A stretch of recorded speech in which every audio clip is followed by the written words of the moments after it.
नमस्कार, मैं सीमा पाल पीसीबी विभाग से होम मैनेजमेंट टीचर।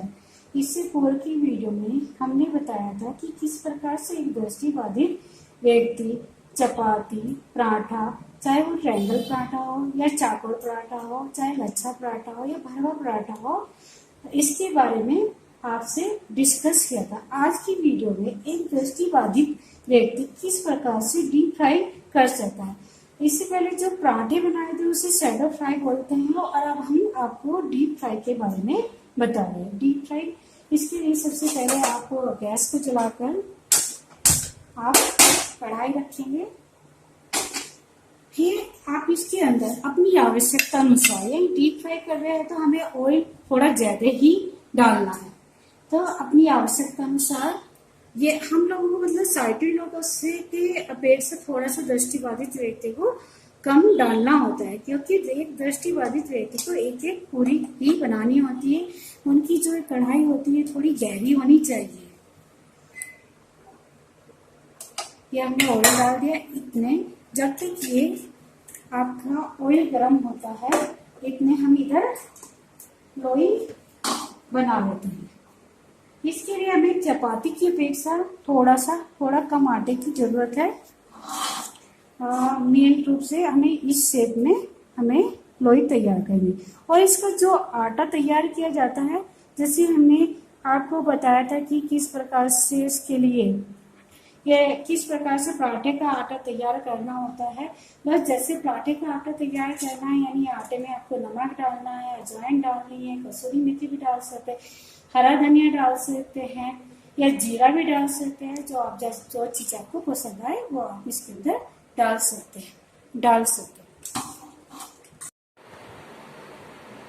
इसे हम पूरी मेकर बोलते हैं। इसके अंदर पूरी इजीली बनाई जाती है। ये मार्केट में ऑफलाइन ऑनलाइन दोनों ही तरीके से इजीली मिल जाती है। इस पर सबसे पहले हमें ऑयल से ग्रेसिंग करनी होती है, ये नीचे वाले पार्ट में भी और ऊपर वाले पार्ट में भी। हम इस जब अच्छे से ग्रेसिंग हो जाए, इसके बाद हम जो हमारी ये लोई बोलते हैं, इस पे भी हम ऑयल से ग्रेसिंग कर लेंगे, यानी इस पे के ऊपर भी हम ऑयल लगा लेंगे। फिर ऊपर वाला पार्ट हम इस पे के ऊपर रखेंगे मशीन का, और इससे पुश कर देंगे अच्छे से। लगभग 2-3 बार करना है। जैसे हमने आपसे पहले ही बताया था, एक दृष्टिबाधित व्यक्ति को अपनी रोटी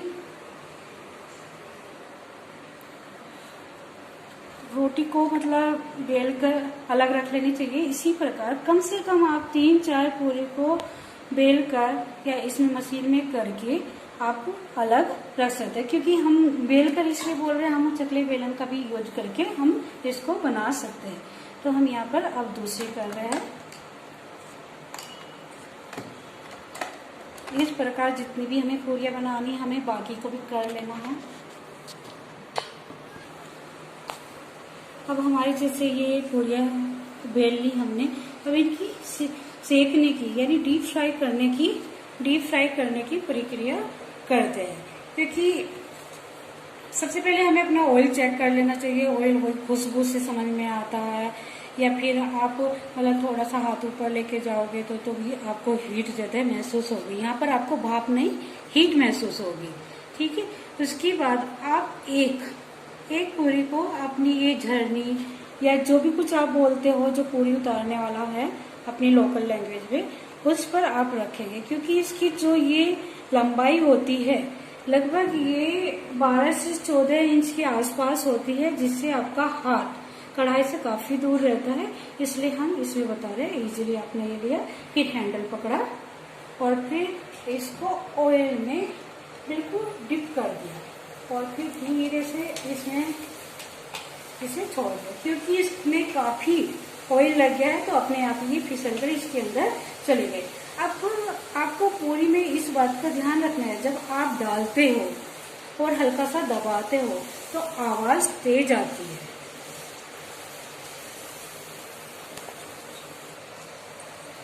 और जब ये मतलब फूल जाती है और उसके बाद आवाज धीमी आती है, तब हमें इसे पलटना होता है। ये हम वैसे पलट चुके हैं, दूसरी पूरी में आपको ये फिर से करना बताएंगे। अब आप सुन सकते हैं कि आवाज बहुत ही धीमी आ रही है, आ ही नहीं रही है। ठीक है, अगर जब आवाज आनी बंद हो जाती है तब आपको ये समझ में आ गया है, आ जाना चाहिए कि हमारी पूरी तैयार होगी। फिर भी दूसरी साइड से भी एक बार आप देख लीजिए कि इधर भी अब आवाज धीमी हो गई। वो अब थोड़ी सी तेज आवाज आई थी, इसका मतलब उधर से थोड़ा सा कच्चापन था। तो अब इसे निकालने का तरीका यही है, आप एक थाली को लेंगे, थाली को आप कढ़ाई से टच करेंगे और अपने राइट हैंड से लेफ्ट हैंड की दीवार से टच करते हुए इस जर्नी को आप इसमें निकाल इसके ऊपर कर लोगे पूरी को, और फिर धीरे से आप अपनी थाली के अंदर निकाल लोगे। आइए मैं एक पूरी और बनाना बताती हूँ आपको।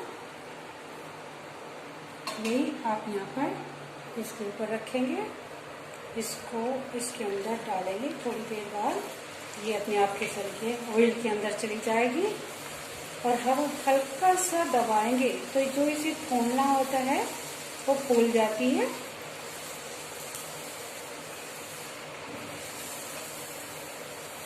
अब आप आवाज जब आपको लगे कि आवाज धीमी आने लगी है तब इसकी हम साइड चेंज करेंगे।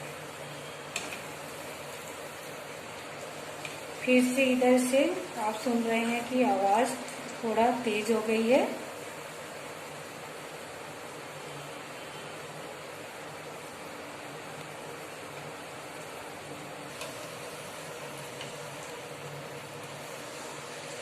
दूसरी साइड से भी हमें ऐसे ही पकाना है। जब आवाज धीमी आ जाएगी तो हम इसको निकालेंगे। इस प्रकार हमारी आवाज धीमी आ रही है इसमें से, ऑयल में से और पूरी के अंदर से। तो ठीक है, अब हम इसे पहले की तरह ही निकाल लेंगे। इस प्रकार हम बाकी सभी पूरियां बना लेंगे और आप इन पूरियों को आप सब्जी से, सूखी सब्जी से, राजमा से, छोले से, जिससे भी आप पसंद करते हैं उस चीज से खा सकते हैं। आप इसे ब्रेकफास्ट पे भी खा सकते हैं और साथ ही लंच, डिनर या कोई गेस्ट आता है या फिर हमारे यहाँ नवरात्रि में हलवा पूरी का वो रहता है तो तब भी आप इसको आपके लिए मतलब यूजफुल है कि हर नवरात्रि के समय तो हमेशा ही हलवा पूरी का भोग लगाया जाता है माता रानी को। तो उस चीज का ध्यान में रखते हुए आज हमने आपको पूरी बनाना बताया है। और इसी के साथ अब हम इस विषय पर चर्चा समाप्त कर रहे हैं। धन्यवाद। फिर मिलते हैं एक नई वीडियो में एक नई जानकारी के साथ।